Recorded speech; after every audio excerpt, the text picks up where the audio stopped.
Hello friends, welcome to career path classes. आप सबका बहुत बहुत स्वागत है। तो फ्रेंड, इंटरनेट की समस्या की वजह से कुछ दिनों से आप सभी को वीडियो नहीं मिल पाई होगी, उसके लिए मुझे खेद है। तो चलिए आज से हम लोग कंटिन्यू करते हैं। तो फ्रेंड, आज की इस वीडियो में हम लोग नागपुरी व्याकरण में नागपुरी लोकगीत, नागपुरी व्याकरण और नागपुरी लोक साहित्य के महत्वपूर्ण प्रश्न उत्तरों को देखेंगे, जो आपके एग्जाम के पॉइंट ऑफ व्यू से काफ़ी ही महत्वपूर्ण होंगे। तो फ्रेंड, वीडियो अच्छी लगे तो प्लीज़ वीडियो को लाइक कर दीजिएगा। अगर चैनल पर नए हैं तो चैनल को सब्सक्राइब कर लीजिएगा और वीडियो को अपने दोस्तों के साथ और कम से कम एक स्टडी ग्रुप में शेयर जरूर कीजिएगा। तो चलिए स्टार्ट करते हैं आज की क्लास। तो चलिए देखते हैं आज का पहला क्वेश्चन क्या है। पहला क्वेश्चन है, नागपुरी भाषा के सुपट ढंग से लिखे के लिए कौन लिपि कर व्यवहार होवेला। ठीक है, यहाँ पे क्वेश्चन पूछ रहा है कि नागपुरी भाषा को सुपट ढंग यानी सही तरीके से लिखने के लिए किस लिपि का व्यवहार होता है। ऑप्शन है खरोष्टी लिपि का, या अक्षर लिपि का, या फिर देवनागरी लिपि का, या फिर कैथी लिपि का। तो यहाँ पे ऑप्शन हमारा सी सही होगा, देवनागरी लिपि का। ठीक है, नागपुरी भाषा के सुपट ढंग यानी सही तरीके से लिखने के लिए किस लिपि का व्यवहार किया जाता है, तो देवनागरी लिपि का व्यवहार किया जाता है।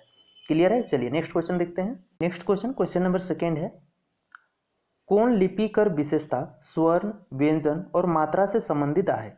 ठीक है, यहाँ पे क्वेश्चन पूछ रहा है कि किस लिपि का विशेषता स्वर्ण, व्यंजन और मात्रा से है।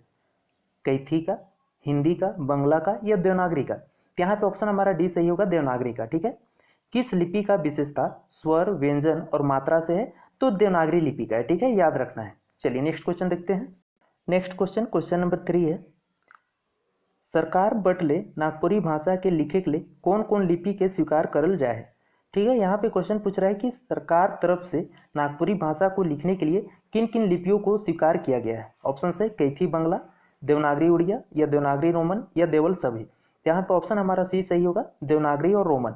ठीक है, सरकार तरफ से, सरकार की ओर से नागपुरी भाषा को लिखने के लिए किन किन लिपियों को स्वीकार किया गया है, यानी किन किन लिपियों को मान्यता दी गई है, तो देवनागरी और रोमन को। ठीक है, याद हो जाएगा। चलिए नेक्स्ट क्वेश्चन देखते हैं।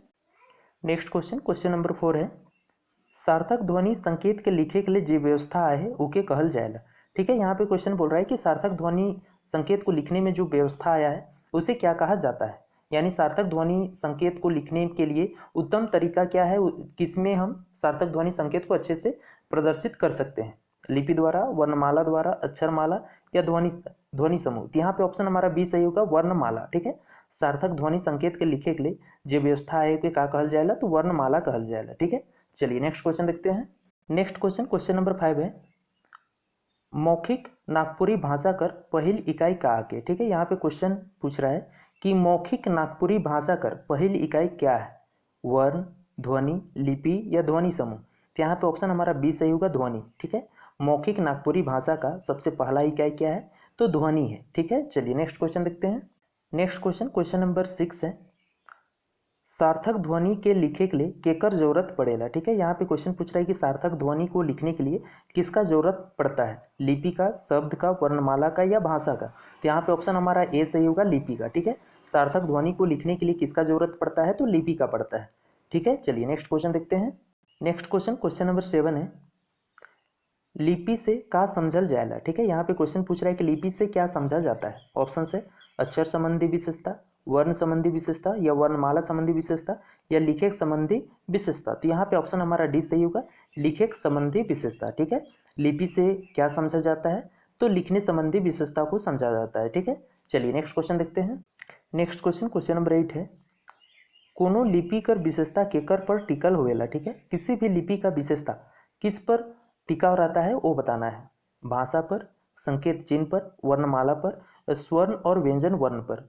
यहाँ पे ऑप्शन हमारा क्या सही होगा, सी सही होगा, वर्णमाला पर। ठीक है, किसी भी लिपि का जो विशेषता है किस पर टिका हुआ रहता है, तो वर्णमाला पर टिका हुआ रहता है। ठीक है, चलिए नेक्स्ट क्वेश्चन है।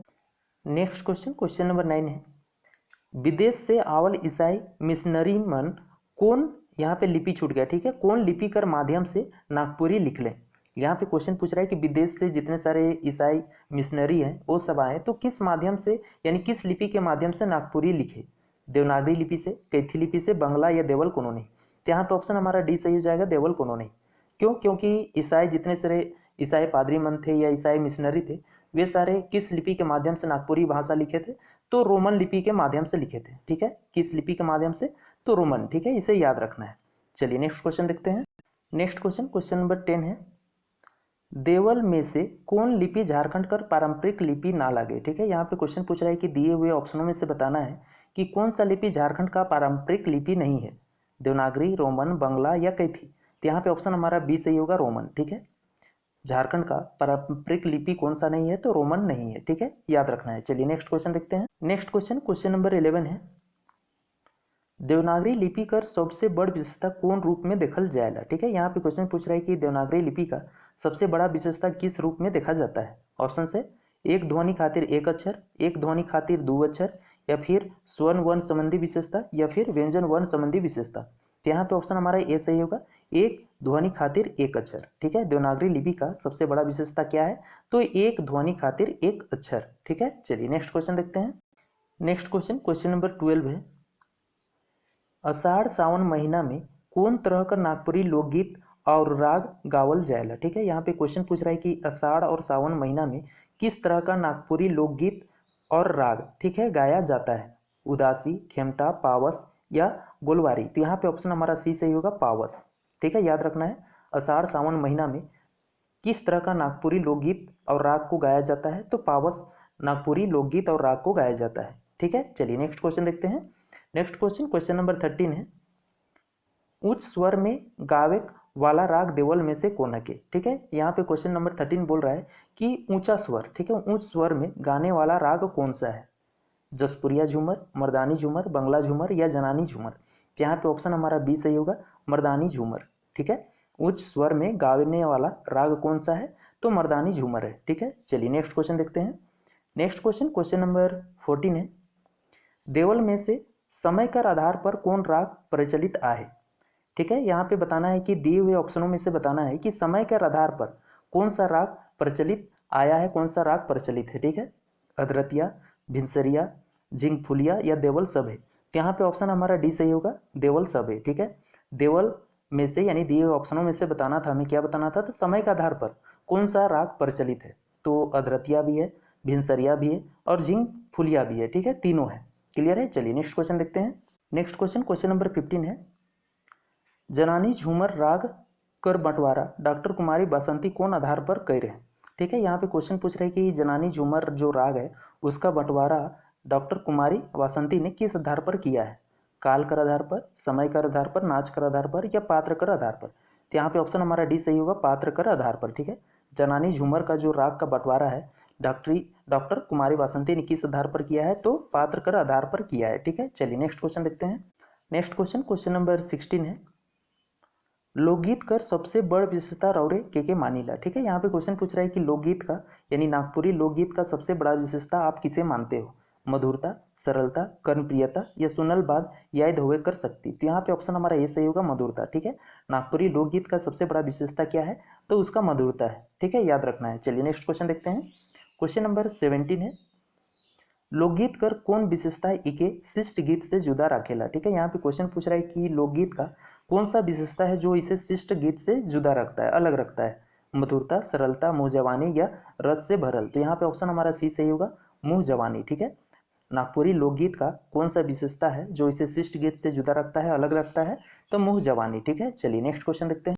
नेक्स्ट क्वेश्चन, क्वेश्चन नंबर 18 है, लोकगीत कर आनंद कौन तरह से लेवेक में बगरा बेस बुझाएला। ठीक है, यहाँ पे क्वेश्चन पूछ रहा है कि लोकगीत कर आनंद किस तरह से लेने में अच्छा लगेगा, गावे में, सुने में, पढ़े में या लिखे में। तो यहाँ पे ऑप्शन हमारा बी सही होगा, सुने में। ठीक है, नागपुरी लोकगीत कर आनंद सुने में यानी, ठीक है, किस तरह से लेने में अच्छा लगेगा, तो सुनने में हमें क्या लगता है, तो नागपुरी लोकगीत अच्छा लगता है। ठीक है, ये यहाँ पे कहना चाह रहा है।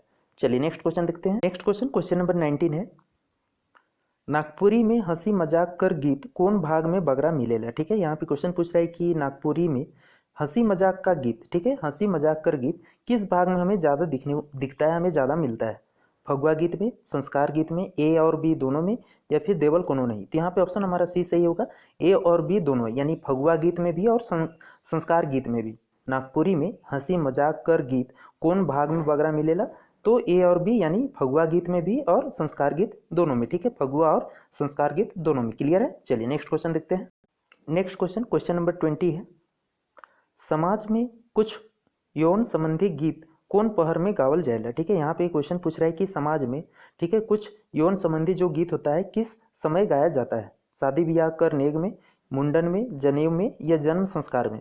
तो यहाँ पे ऑप्शन हमारा ए सही होगा, शादी ब्याह कर नेग में। ठीक है, समाज में कुछ यौन संबंधी जो गीत होता है किस पर गाया जाता है, किस समय गाया जाता है, तो शादी ब्याह के नेक समय गाया जाता है। ठीक है, चलिए नेक्स्ट क्वेश्चन देखते हैं। नेक्स्ट क्वेश्चन नंबर 21 है, पानी काटे संबंधी गीत के कौन गीत भाग में रखल जाए सकेला। ठीक है, यहाँ पे क्वेश्चन पूछ रहा है कि पानी काटे संबंधी जो गीत होता है तो इस गीत को किस भाग में रखा जा सकता है। ऐतिहासिक गीत में, सामाजिक गीत में, पौराणिक गीत में या खेती बाड़ी संबंधी गीत में। तो यहाँ पे ऑप्शन हमारा बी सही होगा, सामाजिक गीत में। ठीक है, पानी काटने के संबंधी यानी शादी ब्याह में क्या होता है, पानी काटने का समय होता है, तो उससे संबंधित जितने सारे गीत है तो उन गीतों को किस भाग में हम रख सकते हैं, तो सामाजिक गीत में रख सकते हैं। ठीक है, चलिए नेक्स्ट क्वेश्चन देखते हैं। नेक्स्ट क्वेश्चन नंबर 22 है, 16 संस्कार में से कौन संस्कार कर गीत नागपुरी में नखे। ठीक है, यहाँ पे क्वेश्चन पूछ रहा है कि 16 संस्कार में से किस संस्कार का गीत नागपुरी में नहीं है। मुँह जूठी संस्कार का, मुंडन संस्कार का, कान बेद संस्कार का या फिर मृत्यु संस्कार का। तो यहाँ पे ऑप्शन हमारा डी सही होगा, मृत्यु संस्कार का। ठीक है, 16 संस्कार में से, ठीक है, किस संस्कार का नागपुरी में उल्लेख, किस नागपुरी में यानी किस गीत का उल्लेख नहीं किया गया है, तो मृत्यु संस्कार का जो गीत है उसका उल्लेख हमें नागपुरी में नहीं मिलता है। ठीक है, चलिए नेक्स्ट क्वेश्चन देखते हैं। नेक्स्ट क्वेश्चन नंबर 23 है, थरिया पीट पीट के गावे वाला गीत कौन संस्कार में संबंधित आया है। ठीक है, यहाँ पे क्वेश्चन पूछ रहा है कि थरिया यानी थाली पीट पीट कर जो गाया जाता है तो उस गीत का संस्कार किससे है, उस गीत का संस्कार किस, यानी दिए हुए ऑप्शन में से बताना है कि उसका संबंध किससे है। शादी ब्याह संस्कार से, गर्भधारण संस्कार से, मृत्यु संस्कार से या जन्म संस्कार से। तो यहाँ पे ऑप्शन हमारा डी सही होगा, जन्म संस्कार से। ठीक है, थाली पीट पीट कर गाने वाला जो गीत है किस संस्कार से संबंधित है, तो जन्म संस्कार से संबंधित है। ठीक है, चलिए नेक्स्ट क्वेश्चन देखते हैं। नेक्स्ट क्वेश्चन नंबर 24 है, हमरे मनक कौन संस्कार में नवा लुगा पिंधायक जरूरी आहे। ठीक है, यहाँ पे क्वेश्चन पूछ रहा है कि हम लोग के किस संस्कार में नया लुगा यानी नया साड़ी जो नया कपड़ा होता है पिंधाना जरूरी है। ठीक है, छठी संस्कार में, जन्म संस्कार में, मृत्यु संस्कार में या देवल सभे। तो यहाँ पे ऑप्शन हमारा सी सही होगा, मृत्यु संस्कार में। ठीक है, हमरे मनक किस संस्कार में नवा लुगा यानी नया कपड़ा पिंधाना जरूरी है, तो मृत्यु संस्कार में। ठीक है, चलिए नेक्स्ट क्वेश्चन देखते हैं। नेक्स्ट क्वेश्चन नंबर 25 है, उपटन लगाएक पर हमरे कर समाज कौन तरह का गीत गावेला। ठीक है, यहाँ पे क्वेश्चन पूछ रहा है कि उपटन लगाने समय जो हमारा समाज है किस तरह का गीत गाता है, फगुआ गीत, संस्कार गीत, श्रम गीत या बसंत रीत गीत। तो यहाँ पे ऑप्शन हमारा क्या सही होगा, बी सही होगा, संस्कार गीत। ठीक है, उपटन लगाने समय कौन सा गीत गाया जाता है, तो संस्कार संबंधी गीत गाया जाता है। क्लियर है। तो फ्रेंड उम्मीद करता हूँ कि आप सभी को वीडियो अच्छी लगी होगी। तो अगर वीडियो अच्छी लगी है तो प्लीज़ वीडियो को लाइक कर दीजिएगा। अगर चैनल पर नए हैं तो चैनल को सब्सक्राइब कर लीजिएगा और वीडियो को अपने दोस्तों के साथ और कम से कम एक स्टडी ग्रुप में शेयर जरूर कीजिएगा। तो मिलते हैं नेक्स्ट वीडियो में, तब तक के लिए जय हिंद, जय भारत, थैंक यू।